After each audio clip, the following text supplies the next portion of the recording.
일본이 제국주의에 중독되어간 과정, 제국의 건설과 전쟁, 김진기, 이담 국수 2023년. 제국의 후임을 자랑스레 내세우며 여전히 20세기 초 제국주의 영화와 홍수에 도취되어 현재를 살고 있는 일본의 극우파. 일본 정신을 강조하는 그 일면에는 태평양 전쟁이 패전국이라는 사실을 인정하지 않고 자신들로 하여금 극심한 피해를 입은 국가들에 대한 반성과 사과를 외면하는 그늘이 자리한다. 이 책, 제국의 건설과 전쟁은 일본이 메이지 유신을 거치며 어떻게 전쟁 국가가 되었고 다른 나라를 침략해 지배하려는 야망을 가진 제국으로 변모했는지 보여준다. 세국 정책으로 일관해온 독과 막부는 영국에 의해 거대한 중국 대륙이 무참히 무너지는 과정을 목격하곤 동양의 힘이 서양 문명과 맞서기엔 역부족이라는 사실을 간파했다.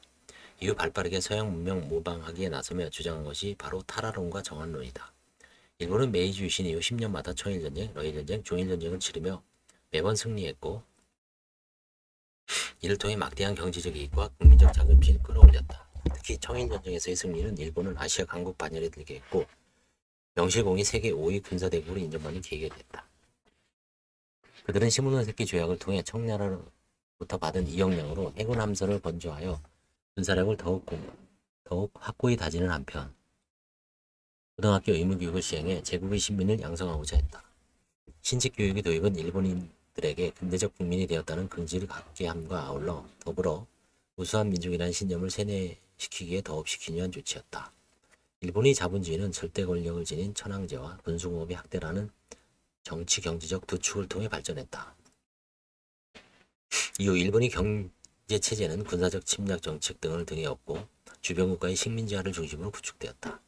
일본이 전쟁에서 승승장구하자 일본 국민들이 자부심도 날이 갈수록 치솟아 너나 없이 침략 전쟁을 적극 지지하게 되었고 이는 군부가 정치 권력까지 장악하는 양상으로 이어졌다. 정치인들 역시 전쟁이 자신들의 권력도 더욱 공고히 유지시켜 줄 것이라 믿었으며 실제로 이를 이용해 국민들의 지지와 단합을 손쉽게 얻어냈다.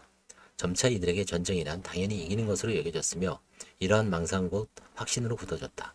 그렇게 제국주의는 자연스레 일본인들의 의식 속에 확고한 신념으로 자리 잡았다. 정치적으로든 경제적으로든 전쟁은 분명 가치 있는 최고의 투자인 셈이었으므로 그 유혹과 악순환에 서서 빠져들게 된 것이다.